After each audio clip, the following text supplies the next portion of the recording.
On behalf of SMA Australia and the SMA community, I would like to welcome all members of Parliament. A few have left now, but thank you to them and senators and their advisors who have attended, and some may pop in and out during the day. I was told yesterday that this week at Parliament House there are some 54 events that the MPs attend or are invited to, so just popping in for 5 minutes or more is very much appreciated. I'd also like to thank our guest speakers, Professor Michelle Farrer, Women and Children's Health, University of New South Wales, paediatric neurologist at Sydney Children's Hospital, Associate Professor Lauren Sanders, neurologist and Head of Stroke Unit at St Vincent's Hospital, Melbourne, and members of our SMA community who will also present to you today. Today's event would not have been possible without the support of Biogen, Novartis and Roche. Thank you. And their continued support of the SMA community. We really do appreciate everything that you do. Finally, I'd like to acknowledge James Laxale, MP for Bennelong, who has sponsored today's event, and his office for the support in making today's event happen. Jerome has actually been called away for a few moments, so he's going to speak a little later, but changing the proceedings around slightly, and Julie Sini is going to speak first today. So I'd like to introduce Julie, as many of you will already know, Julie OAM. So she was awarded an Order of Australia Medal in the King's Birthday 2023 Honours List for service to community health representing SMA. Julie's dedication over the past 18 years has seen the community change from no available treatment to 3 different medicine options available, and a national newborn screening program, as well as the induction of a carrier screening program for SMA, cystic fibrosis and Fragile X. Julie is still very much involved with SMA Australia as our spokesperson and a lifetime member of our committee. She is extremely passionate about ensuring access to treatment for the whole community, as well as advocating to relevant stakeholders about a range of issues around our community. Thank you, Julie. Thank you, Siona. I'm going to take you on a journey today. It's been a journey for me to get here, I must say. I have literally flown halfway around the world, and I've got toothpicks on my eyes, but we're all here and we're all running with it. I'd like to formally welcome you all today. Thank you for taking the time out of your day and your week to come to an event like this. I know it's really hard to get to Canberra sometimes, but we really appreciate every single one of you coming today. Today you're going to hear from families about what access to treatment has meant for them. And before we do that, I want to take a moment to pause and remember the natural history of this disease and where it's been. I need to talk about the many families who have lost their lives, or lost the lives of their children or their loved ones that didn't get access to treatment. And in 6 short years, how SMA, the disease SMA, has changed like 380%, 120%. It's been an absolute crazy time in the SMA community. And yes, we just need to pause for one moment to remember those who aren't here with us today and who didn't get access to those medicines. No MP has to run, do they, if they're here? So, but the journey continues. Although we have been advocating for the last 6 years for access to treatment, and we have got that access to treatment. We've got 3 wonderful medicines that are now available to families here in SMA in Australia. We've also got a national newborn screening program which is being rolled out, and of course our genetic screening program, our carrier screening program, coming online as Medicare line item in November. So this is huge. There's been no other disease space that has had this much success in this shorter time in Australia. So that is something that every one of you who have continued to support us should be very proud of. So round of applause to everyone. So although we do have access to medicine, we shouldn't be complacent. We need to continue to educate. There are still those states who haven't got newborn screening rolled out yet, and there will be people that are diagnosed late and will need, specialist care. And that is still happening here in Australia. Although we have gold standard services and gold standard care and treatment, there are a few that are still being missed. And until everyone gets access to newborn screening in the States, our work is not done. We also need to realise that there are still drugs coming. So Sienna and I were just recently in the United States for their Cure SMA conference, and they're working a lot on muscle drugs. We know we're looking at the root cause of SMA through gene therapy and our other treatments, but there's also muscle enhancers as well that are also in clinical trial stage. Unfortunately, I don't think there's any sites in Australia. So again, we need that continuous education and knowing of what is coming in the future. I'd also like to acknowledge, because we have our gold standard care here, we're really eager. We're eager to get something tomorrow, quick. And that eagerness is sort of a little bit premature, let's say. Don't forget, there's countries in the world that have no access to any treatment.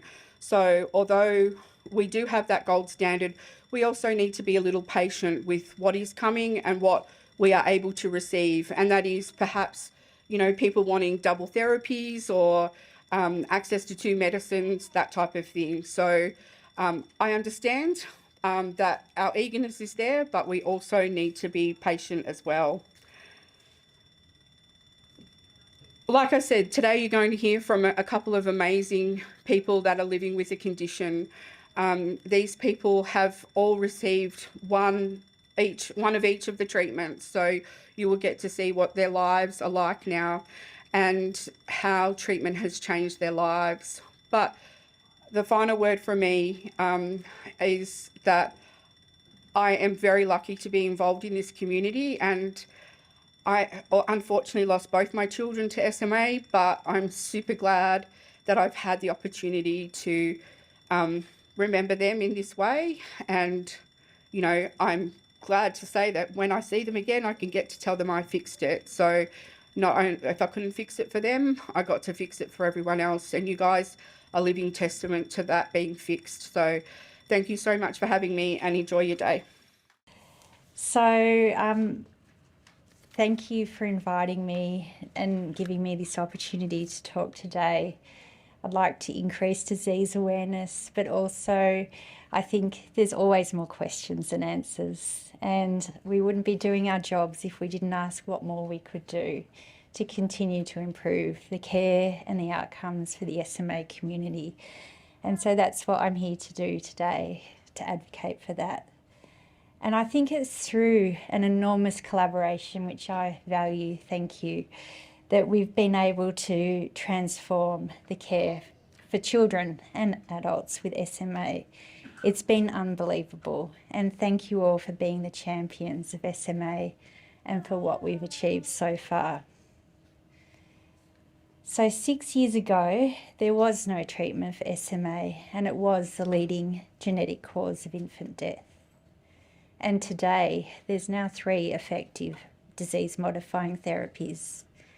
They differ in the way they're given and how they're given, and their frequency.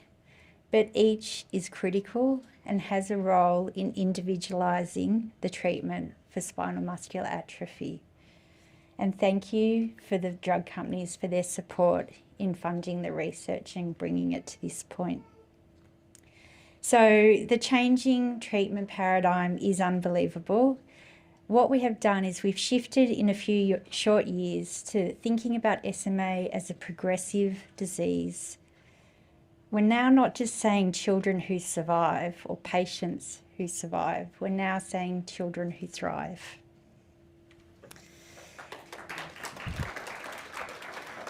But what is really important to me is timing. We know timing is everything. So early diagnosis and access to treatment together are important to achieve maximal outcomes in the paediatric clinic. And this is best achieved by newborn screening. It's an intervention that we know has excellent technical performance, public acceptability, and is also cost effective.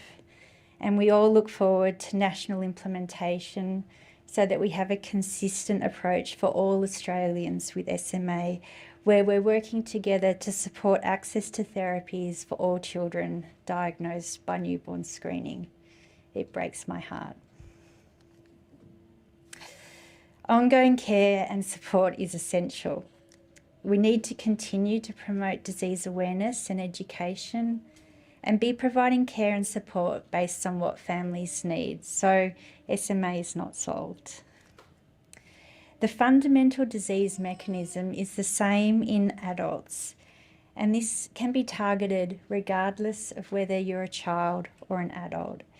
And I think the adults in this room today attest to the unmet need, and my fellow speakers will provide the human aspects and the needs of the community and their experiences in accessing or not disease-modifying therapies and quality care. Suffice it to say that the benefits of disease stabilisation and continuing to maintain function with treatment are just as meaningful to the individual and the wider community as the outcomes that I see in the paediatric clinic.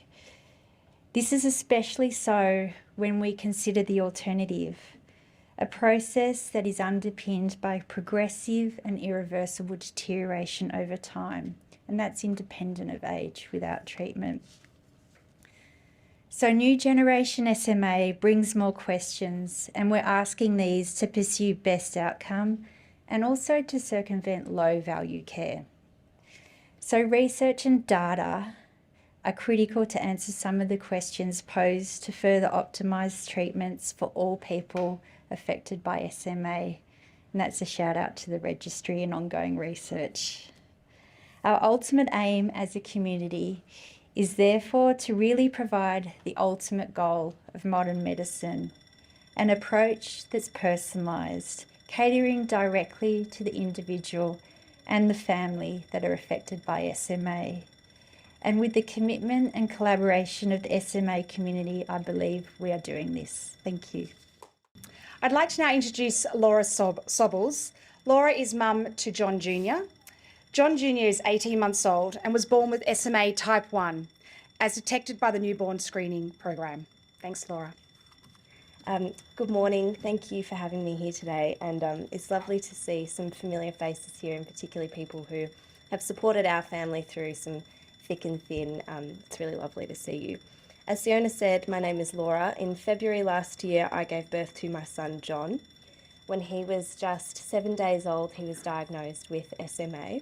And when he was just 14 days old, he received his first treatment. If I know anything, it's that everyone has a different story of SMA, and today this is our story that I'm going to tell you. I sometimes think that it's a sad story, but a happy ending for us, in the sense that as I stand in front of you today, my 18-month-old son is alive, healthy, and thriving at like a typical toddler. But sadly, however, ours is the exception and not the rule. The day the diagnosis came, our beautiful, kind paediatrician looked us in the eye and explained, "Your son has a rare genetic condition. It's called spinal muscular atrophy. It's type 1. It's really serious. And if he doesn't access multi-million-dollar treatment, he won't see his first birthday." There are only two reasons why my son is alive and thriving today. His condition was caught as soon as possible, and he was able to access incredible treatments. Sorry, I knew I would cry, that's why I made notes. As Dr. Farah just explained, the truly miraculous medical treatments that are available are most effective when they are administered before the onset of symptoms, that is, as soon as humanly possible. That is why the newborn blood spot screening program, or the heel prick test as it's commonly known, is so important. For my son, at the time that he was born, fortunately for him, New South Wales and the ACT were conducting a trial period for testing SMA in newborn blood spot screening. Unfortunately for Australia, however, this program is administered unevenly across the country. What does that mean? It means that John is born in Canberra with SMA, It's picked up and it's treated by the symptoms, and he gets the best possible health outcomes. Jemima is born in Melbourne. Her condition is not picked up. Her symptoms progress. She'll get a diagnosis. It'll come, unfortunately, by the time her symptoms have progressed. By that stage, she may need a wheelchair, she may need assistance to eat, she may need assistance to breathe. We don't know. But the simple fact is that if my son had been born in Melbourne and not in Canberra, I would have been planning his funeral and not his first birthday. The second reason my son is alive today is the extraordinary medical treatment that he was able to access. As I mentioned, at just 14 days old, he received his first dose of Spinraza. There is no doubt in my mind that Spinraza saved my son's life by delaying the onset of symptoms. And I'll leave it to others to speak about Spinraza, but suffice to say that the treatment plan was for our son to receive the lumbar puncture injection every 4 months for the rest of his life in perpetuity. So everything changed when a drug called Zolgensma was listed on the PBS last year in May. The most expensive single drug ever listed, a multi-million-dollar drug, Zolgensma has become the game changer that the advocates in this room always knew it to be. The drug works to deliver how I describe it anyway, I'm not a scientist, a permanent synthetic copy of the missing gene into the body. This means that all my little baby needed was one injection once off, and provided that it went well, he would not require further medical treatment. We went from staring down the barrel of quarterly lumbar puncture injections in perpetuity to a once-off treatment. So while everyone approaches these things differently, and while it was not without risk, there was really no other decision for us for our son.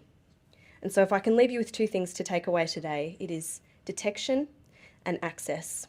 Detection to ensure the integrity of the newborn blood spot screening program nationwide, so that babies born in Wangaratta or Melbourne or Toowoomba or wherever it is don't have different health outcomes for their life from a kid born in Dubbo or Sydney. And access. We have the science and the medical treatments available to us. We know they exist from the extraordinary work from people in this room. And to me, it is criminal that in 2023 these treatments are withheld because they're either not listed at the PBS or because they will not be released to people with other types of SMA until such time as symptoms progress. Imagine having the power to change someone's life and choosing not to. So I'd like to end with a word of acknowledgement. Julie, to Montana and Zali, you're two beautiful girls. To Mackenzie Casella, and all the other beautiful babies in heaven whose names I will never know. My son would not be here without them, without their parents who have taken up the fight in their name, so others should not suffer. We honour them, we respect them. And I just say again, detection and access, we have the tools, so let's bloody well use them. Anyway, thank you. I'd like to now introduce Associate Professor Lauren Sanders. As I said earlier, Lauren is a neurologist and the head of the stroke unit at St Vincent's in Melbourne. Lauren's expertise in stroke, headache and neuromuscular conditions as a clinical associate professor at the University of Melbourne. Thanks, Lauren. I'm not sure how I follow that, actually. Yeah, that got me too. I think the day that I don't react like this to those kind of stories is the day I need to quit neurology. So thank you for that bravery. As mentioned, I'm Associate Professor Lauren Sanders. I'm a neurologist from Melbourne.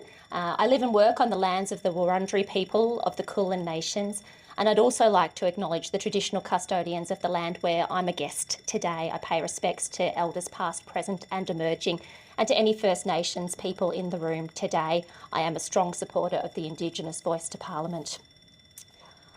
I would really like to also thank the members of Parliament and the senators who have made the time to come here today. They have a very busy schedule, and is this collaboration between industry partners and government and consumers the lived experience that makes a difference. I have no doubt that the changes that we have seen in SMA management over the past few years will remain a standout in my career. I still remember where I was sitting when Michelle presented the results of the nusinersen trials to the Australian neurology community a few years ago. I still remember being blown away by the fact that these little children who we were expecting to die were not only surviving, they were sitting up. We watched videos of them walking, and as Michelle said, they were thriving. And this was a monumental impact for us in the neurology community. But it did catch us as adult neurologists unprepared. I'm sure many of the adults who are living with SMA who are in the room today will have had an experience of a consultation where they went to a neurologist and the neurologist said, "Oh, what can't you do now that you could do 12 months ago? Okay, see you next year." And that was really the state of what it was. We weren't routinely measuring outcomes, and the sort of approach to that had come from the fact that we knew that this was a disease that would decline. So what was the point of measuring something? We knew it would decline, and it was just depressing to confirm that. So we didn't do it. But adult neurology is a unique specialty because it's one of the rare specialties where we travel with people through their entire disease journey, often to the end of that journey. And that creates a really special therapeutic relationship. At this point, I'd actually like to thank Micheline Lee, who's not here today, but she had the courage to tell me that I, as a neurologist, and the adult neurology community needed to do better for the SMA community. We needed to speak up and advocate for better care, for access to treatments. And her words were really a call to action. It was clear that the consumer voice needed amplification. Through a number of focus groups with adults with SMA, I was both humbled and privileged to hear the lived experience stories. Adults with SMA told us in those focus groups that neurologists needed to be better at looking after the whole person, at educating our patients and our colleagues about SMA, better at coordinating care, and better at advocacy. They also told us that effectiveness of clinical treatment had a different meaning for people living with SMA than the priority outcomes that had been set by ableist-designed clinical trials. Effectiveness was perceived by the adults who we spoke with as stabilisation, slowing of decline, maintenance of independence. An improvement to most people was considered a bonus. We also heard about concerns that the current methods of objectively measuring functional outcome was not appropriate for the adult community. It did not necessarily detect the changes that were meaningful to an individual. The perspective of the person living with SMA clearly needed to be given the same consideration as the numeric scores that we get from a revised upper limb module or a Hammersmith score or a 6-minute walk test. And I am so grateful to those adults, some of whom are in the room today, for sharing those stories with us during that process. Perhaps one of my proudest achievements over the last few years is that the continuation criteria for adults for nusinersen actually includes that there must be an agreement between the patient and the clinician that there is benefit from the medication. We got the patient voice into the criteria. I'm sure everybody will agree that the process of gaining access to treatment for adults has been and still is long, stressful, and emotional. As a doctor with many hats, I often feel pulled in a lot of directions. As an advocate, I want treatment access for my patients as soon as possible. As a clinician researcher, I want to ensure that the treatment is safe and effective before I prescribe it, in the principle of first do no harm. Having a health economics component to my PhD, I also sympathise with the responsibility of the PBAC to ensure responsible allocation of finite health resources. What ended up being unique about this process was the collaboration that we saw between clinicians, consumers, industry, government advocates and the PBAC towards a common goal of improvement for overall care for adults with SMA. These collaborations have led to not just improvement access for adults with SMA, but a global emergence of a desire to improve holistic care. But we do have still some challenges here. We have unacceptable delays in the approval processes for treatments that we know to be effective, and this only impacts on the lives of the people who are waiting for these diseases. and we continue to see inconsistencies in the ways that these decisions are made. Despite saying that, significant momentum has been created by this process, and I must acknowledge the support of Biogen in this process for the adult SMA community. They have been integral in facilitating international collaboration, and for us as adult neurologists in Australia, this has been so important to have access to that international knowledge, and particularly the collaboration around the learnings of a rare disease. I've been fortunate to be part of interactive workshops and advisory boards with both colleagues and government representatives across New Zealand, Brazil, US and Asia Pacific. Recently, I was also fortunate enough to spend time with Professor Tim Hagenacker and his SMA team in Essen. How we set up an intrathecal nusinersen service at St Vincent's in the middle of a pandemic is absolutely beyond me, but we did it. And I think that goes to show that when you set your mind to something, anything is possible. I must thank my team at St Vincent's, the nurses, the interventional radiologists and the pharmacists for their dedication to getting that all happening. We now have 24 adults on our intrathecal nusinersen service, and quite a significant proportion of them were started via the free access program from Biogen. I also need to acknowledge Julie's support in getting that up and running, because it was really challenging, and I always felt so encouraged and energised after our phone calls, Julie, so thank you for that. And now the good bit, because I want to share with you some of my experiences in treating adults with intrathecal nusinersen. As a summary, my experience is that function that has been lost in the preceding 18 months is potentially recoverable. And this is why time is absolutely of the essence. As the head of the stroke unit, we say time is brain. Well, time is muscle, time is nerve. It absolutely applies across the board. We can't afford to wait. And we're hoping to bully Roche into making an announcement sooner rather than later about when we can get some risdiplam, if that's all right. Maybe it's not, but too late, I've said it now. So let me tell you some good news stories about the young man in his 20s who, when I started treating him, he could put his wheelchair into recline but didn't have enough anti-gravity movement in his thumb to put it back up. He's now independent in driving his chair. And last time I saw him, he called to me across the busy radiology department, and I heard him because his voice has improved.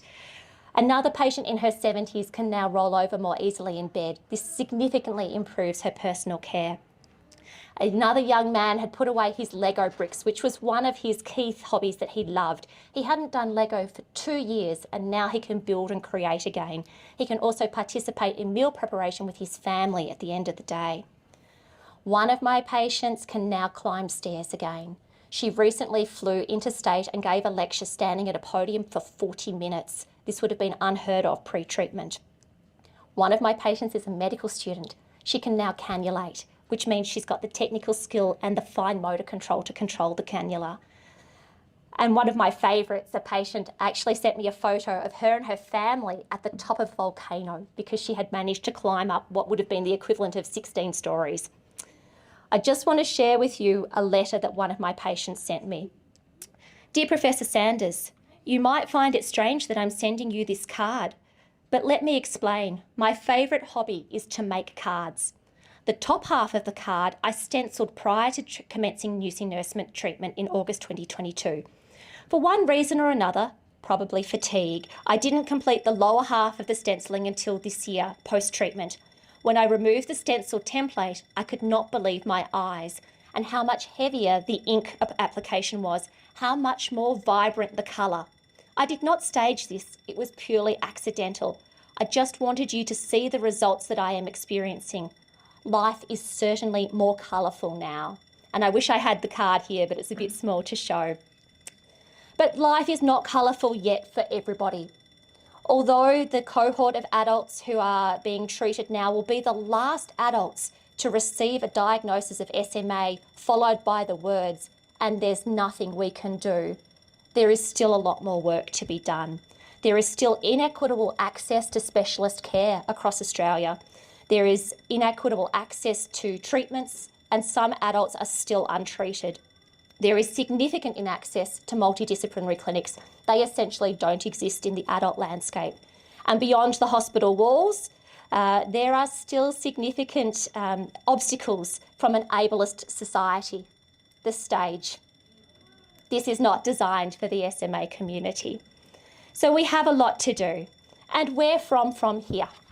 Well, in my mind, we need to continue these collaborations. We need to stop working in our silos, continue to work in partnership with clinicians, listening respectively to the patient voices, the consumer voices, working with industry, working with government, and really collaborating together to find solutions to these challenges.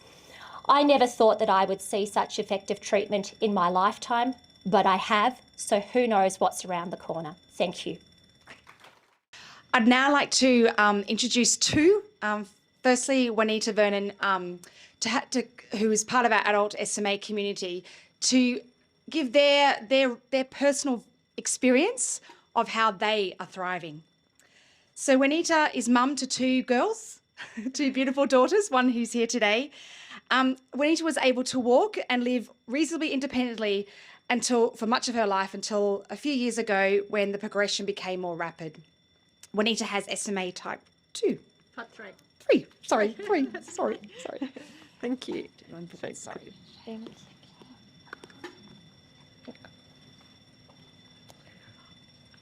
I would first like to acknowledge the traditional custodians of the land on which we have gathered, the Ngunnawal people, and pay my respects to elders past and present.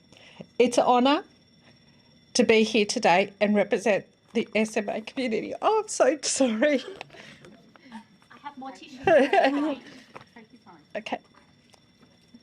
It's an honour to be here today and represent the SMA community, to extend a heartfelt thank you to all who have played a pivotal role in providing many of us with the opportunity, the reality of accessing life-changing treatment. We can't thank you enough.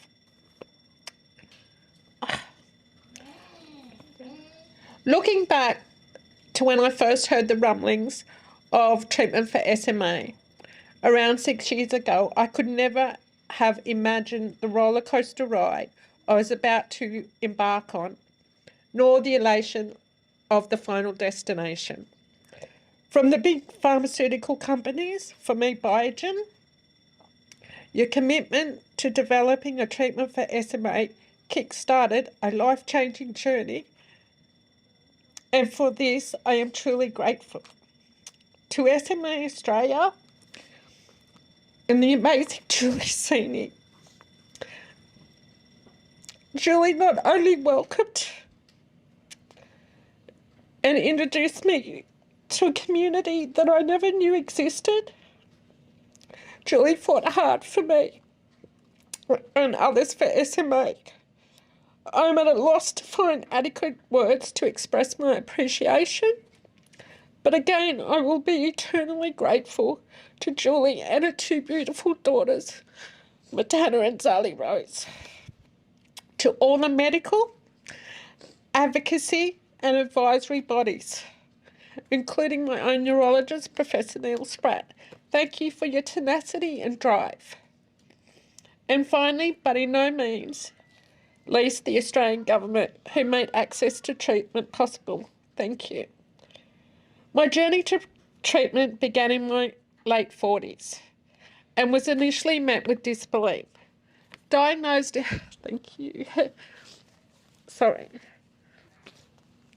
1973, at the age of 3, my parents were sent home with little to no support and very little knowledge of what lay ahead.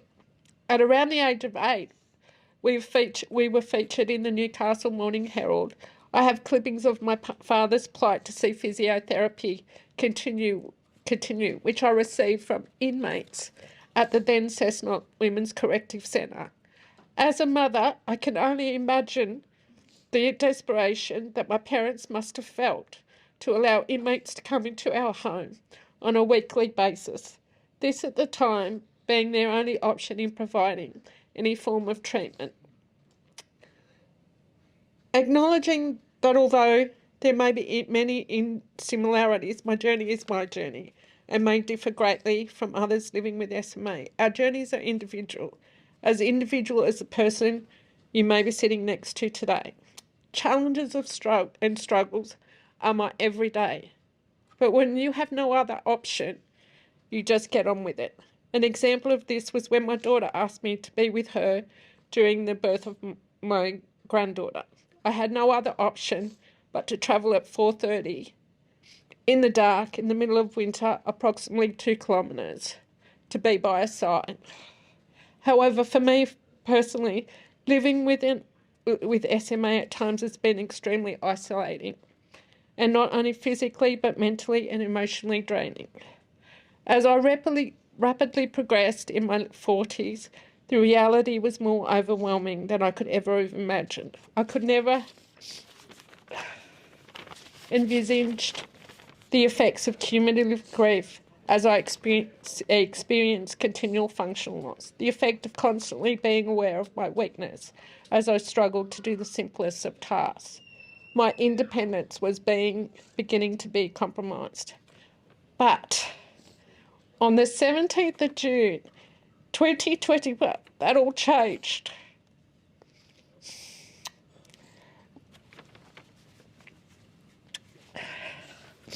When I received my first loading dose of Spinraza.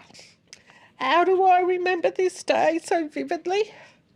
It was my 51st birthday, and it has been the greatest gift I've ever received, the gift of hope. My progression has halted.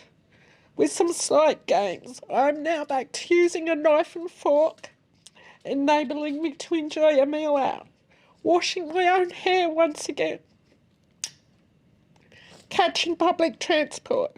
I could ramble on and on about what may seem like little gains to so many, but for me have an enormous impact. More importantly, I am living.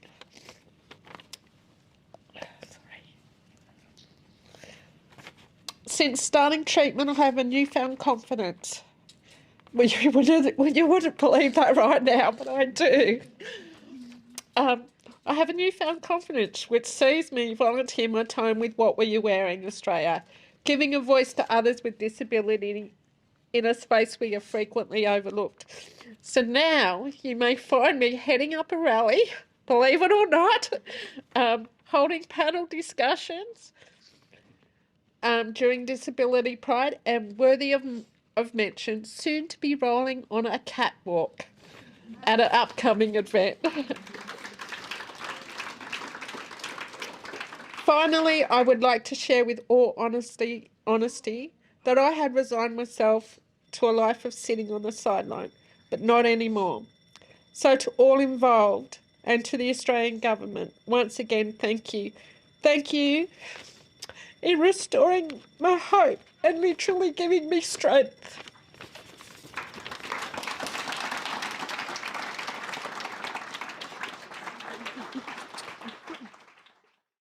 Oh, is there a dry eye in the house? I'm not sure. I'd like to now introduce Jamison Leeson. So Jamison is an Australian bocce player. She represented Australia at the 2020 Tokyo Paralympics and is a top contender for the 2024 Paralympics. Jamison is currently ranked number 2 in the world, having moved from 20-something 12 months ago. Huge congratulations, Jamison, on all of your efforts and representing our country. Thank you.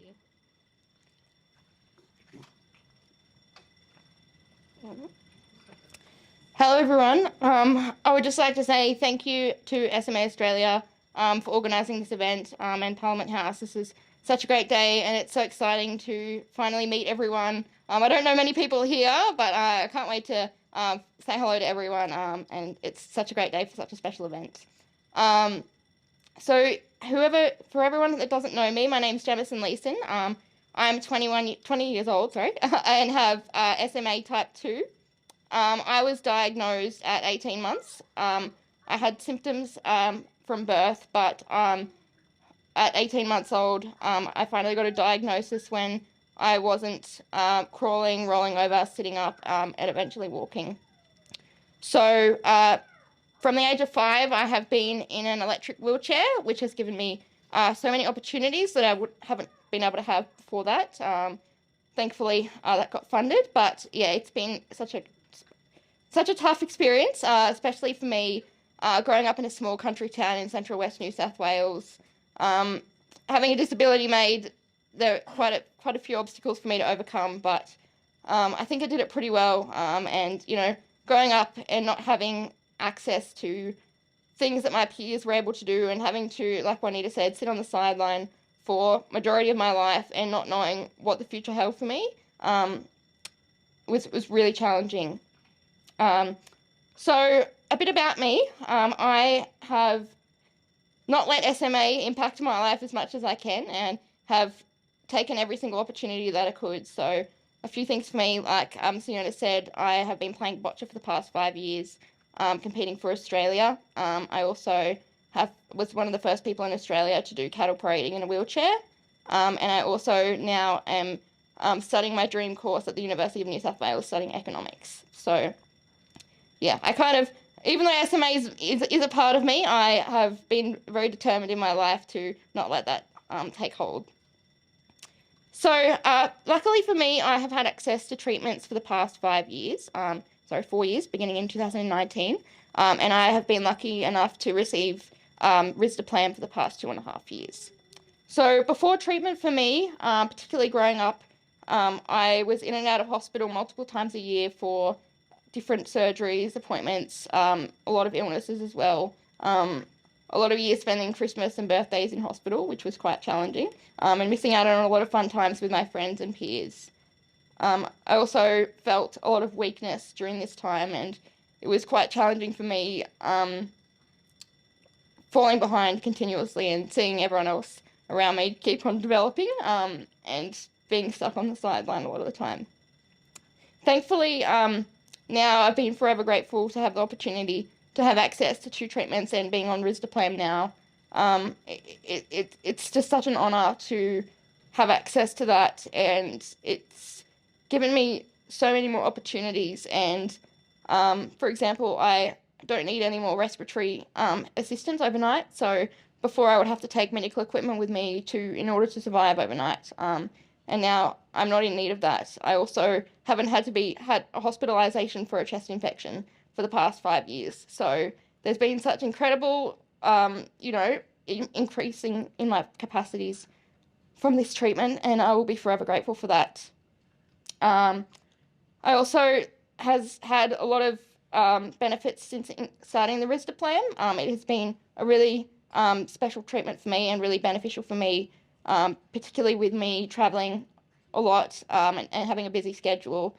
Risdiplam works with my life. My life doesn't work with risdiplam, and I think that's something that has been really, really special and has given me so many opportunities that I am able to travel overseas with it and have constant access to that treatment without having to worry about it. Particularly growing up for the past 20 years in a country town, 5.5 hours from my specialists and my treatment, having access to that and having risdiplam being able to be delivered to my local hospital has been really special, and something that I will forever be grateful for, to have access to that.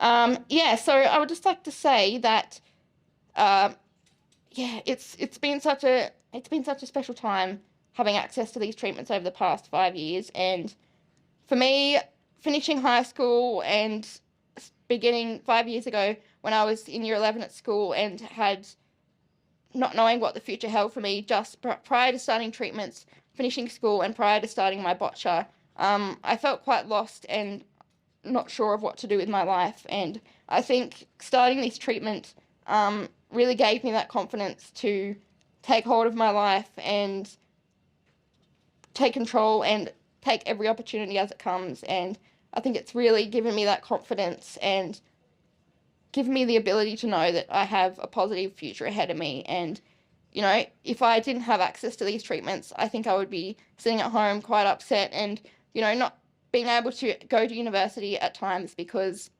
I would be in and out of hospital and not being able to achieve my dreams. So thank you everyone, and I'm incredibly grateful for this opportunity. I'd now like to introduce Jerome Laxale, MP for Bennelong, who has sponsored today's event. Sorry, you've just got here with the bells ringing around us for the last 40 minutes, but thank you for today, and No, look, thanks, Sione. And look, apologies for having to duck in and out all morning. This has been quite disruptive, but it was great that I got to hear the end of that speech there and just sort of mingle with you all beforehand at the start of the event. Yeah, my name's Jerome Laxell. I'm the member for Bennelong. I'd just like to acknowledge the traditional custodians and some of the MPs that popped here before. And I can see Dr. Ryan there, the member for Kooyong, and we had Dr. Freelander and a few MPs as well. It's so great that you're all able to descend onto Canberra here. And when I got here before, the Assistant Minister, Kirsty McBain, said, "Oh, Jerome, what's your connection with SMA?" And I said, well, I've got Novartis, Roche and Biogen in my electorate, and they've done so much to not only raise my personal awareness of SMA, but also understand how government can help with access to treatment, something that I know didn't exist that long ago. And the fact that we now have treatments for kids available and treatments for adults available with hopefully that one coming online really soon, is testament not only to the work that they do, but to the advocacy of SMA. So it's so great that you're able to come here and connect with one another. It was so great to see, there was someone saying that you've only sort of interacted with one another over Zoom before, but to come in person and to meet and share a meal has been a real pleasure. So it's been an absolute honour to host this and to make this space available for SMA and to hear these wonderful stories. My wonderful staff mentioned saying, Jerome, I'm literally crying through this event. It's so powerful, and I'm just really, it's a shame that I wasn't able to be here, but I'm very happy to throw my support behind it and be your champion here in Parliament for further advocacy. So thanks for coming today, and congratulations on a great event. Thanks, Jerome. And thank you again, Jerome and Maddie and all of your office for all the support for getting today's event. So that concludes today. I'd just like to thank everyone who's spoken.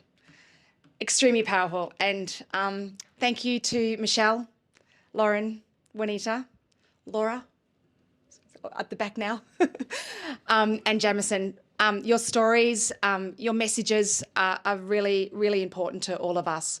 Huge thanks again to Biogen, Novartis and Roche for your support. Again, not just of today, of the community.